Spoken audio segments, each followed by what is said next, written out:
There is a documented track record of improvement. It doesn't mean that we've seen the elimination of all problems, but we've certainly seen real progress.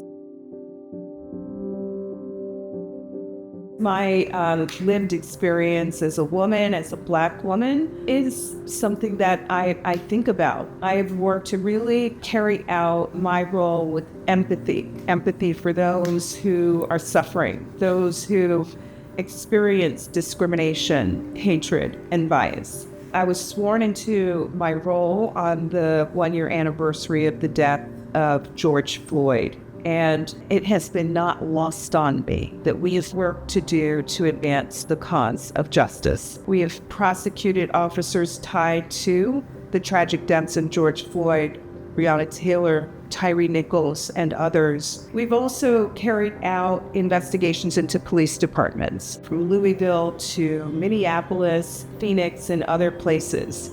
And in those cities, we've rolled up our sleeves to understand where the problems are. Where are there systemic breaks? We have seen real reforms that are the direct result of our consent decrees.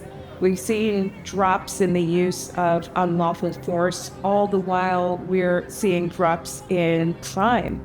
Fighting hate crimes, I think, is such an important priority for the federal government. We are wrestling with anti-Semitic and Islamophobic violence, hate crimes targeting the LGBTQI+ community, violent hate crimes targeting Blacks, Latinos, and Asian Americans. I wish that we had more time to stand up for victims of hate crimes in every corner of the country. It concerns me that we continue to see children who are bullied in schools. It concerns me that we continue to see mass shootings across the country. I know that it's going to take even more from all of us to confront the crisis of hate that we are up against and to safeguard the rights of crime victims across our country.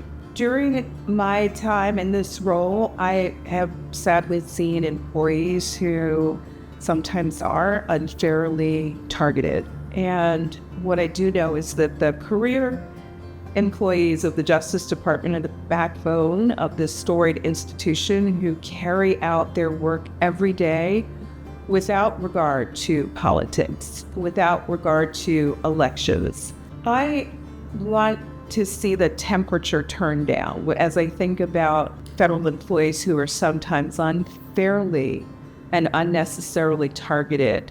I walk into this office every day really humbled by having this opportunity to serve the American public. I have traveled across the country and held the hands of mothers who have lost loved ones to violence, heard from victims of sexual assault and sexual harassment.